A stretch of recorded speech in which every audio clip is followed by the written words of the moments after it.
everyone, and welcome to Monday's reading comprehension lesson. Now today you've been given two texts as part of an assessment. So one of them is called The Lion, the Witch and the Wardrobe, which some of you might recognise from the Chronicles of Narnia films. And there's a poem called The Hedgehog, which is the kind of part of this test. So we'd like you to have a good go yourselves at home today, and then next week we'll go through the answers together. Okay, so the first part of the test today is a fiction text. Now hopefully you remember that a fictional text is not real, so it's not built upon facts. And you might recognise this one because it's from a well-known film, and it's from The Lion, the Witch and the Wardrobe by C.S. Lewis. Peter, Susan, Edmund and Lucy have been sent to stay with an old professor in the country during the Second World War. One morning they start exploring the big house they are staying in. The Lion, the Witch and the Wardrobe. It was the sort of house that you never seemed to come to the end of, and it was full of unexpected places. The first few doors they tried led only to spare bedrooms, as everyone had expected they would. But soon they came to a very long room full of pictures, and there they found a suit of armour. And after that was a room all hung with green, with a harp in one corner. And then came 3 steps down and 5 steps up, and then a kind of little upstairs hall and a door that led out onto a balcony, and then a whole series of rooms that led into each other and were lined with books, most of them very old books, and some bigger than a Bible in a church. And shortly after that, they looked into a room that was quite empty, except for one big wardrobe, the sort that has a looking glass in the door. There was nothing else in the room at all, except a dead blue bottle on the windowsill. "Nothing there," said Peter, and they all trooped out again, all except Lucy. She stayed behind because she thought it would be worthwhile trying the door of the wardrobe, even though she felt almost sure that it would be locked. To her surprise, it opened quite easily, and 2 mothballs dropped out. Looking into the inside, she saw several coats hanging up, mostly long fur coats. There was nothing Lucy liked so much as the smell and feel of fur. She immediately stepped into the wardrobe and got in among the coats and rubbed her face against them, leaving the door open, of course, because she knew it was very foolish to shut oneself into any wardrobe. Soon she went further in and found that there was a second row of coats hanging up behind the first one.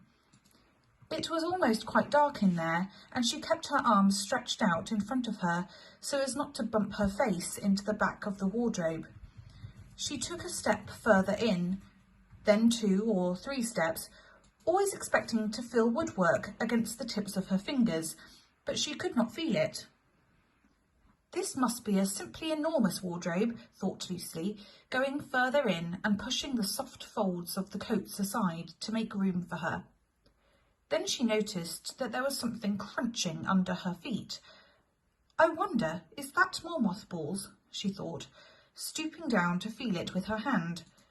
But instead of feeling the hard, soft wood of the floor of the wardrobe, she felt something soft and powdery and extremely cold. "This is very strange," she said, and went on a step or 2 further. Next moment she found that what was rubbing against her face and hands was no longer soft fur, but something hard and rough and even prickly. "Why, it's just like branches of trees," exclaimed Lucy. And then she saw that there was a light ahead of her, not a few inches away, where the back of the wardrobe ought to have been, but a long way off. Something cold and soft was falling on her. A moment later she found that she was standing in the middle of a wood at night time, with snow under her feet and snowflakes falling through the air. And then, I don't know if you noticed up here, but when we read about mothballs, you saw this little mark here, and if you scroll down, it just gives you the meaning of that. So mothballs are small balls containing a chemical to keep moths away from clothes. Okay, so now we've read through the text, your task is to read through these questions and have a go at answering them. So you might want to rewind the video and listen to me read through it, or you might have a copy at home that you could kind of highlight and read back through. So you've got these questions to answer about the Lion, the Witch and the Wardrobe. And then we have another text called The Hedgehog, which we will read through now. So you might want to pause the video, answer the questions about the Lion, the Witch and the Wardrobe, and then rejoin the video when you're ready for part 2 of your test.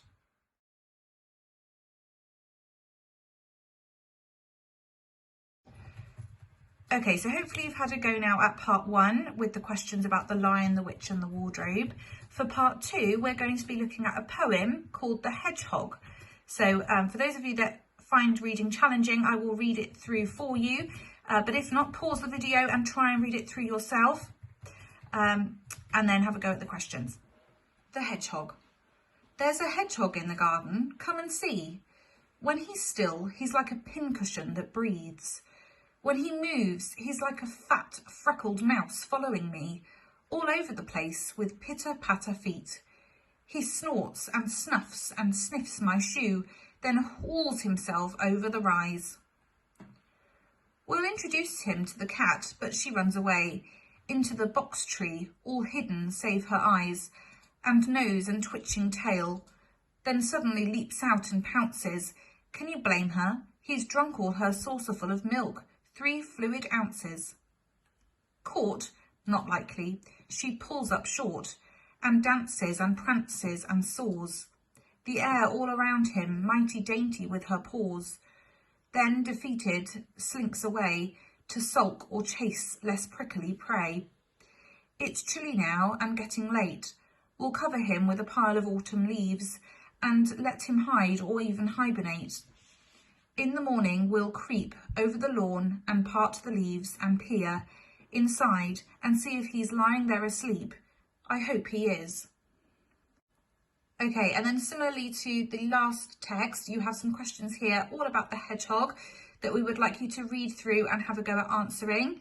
Remember to keep these safe because next week we will go through the answers together.